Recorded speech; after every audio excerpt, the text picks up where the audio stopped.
別自責了。醫生剛走，他說你沒什麼事兒，就是受到了驚嚇，多休息幾天。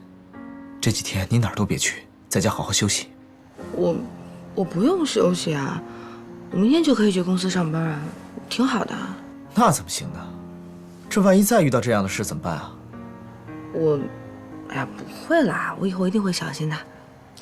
沒關係，雖然呢工作辛苦一點，可是我覺得這幾天過得還是挺充實的。不行，就算你要工作，也不能再做清潔工了。要不你做我的助理吧？我才不要呢！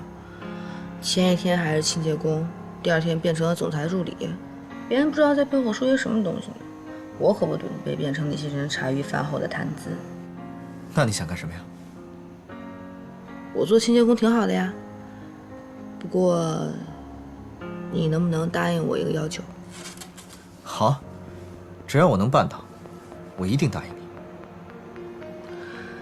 那你身邊是不是有一個助理叫南宮琉璃啊？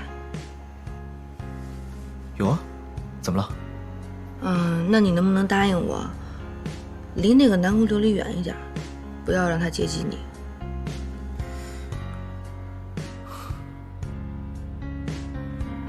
賀锦熙為什麼不讓我接近南宮琉璃？難道莫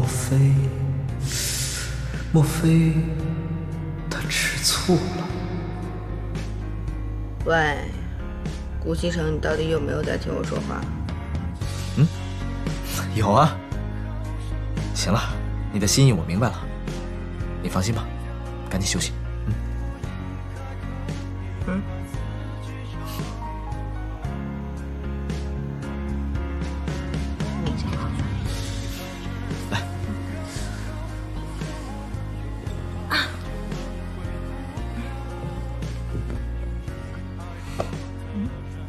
我的貓呢？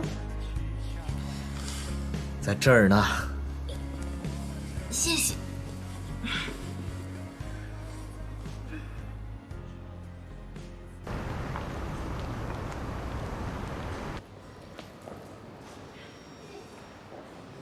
等一下，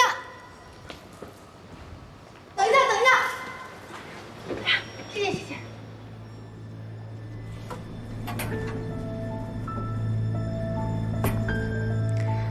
看來上次沒有讓賀錦熙得到教訓啊，還這麼有精神。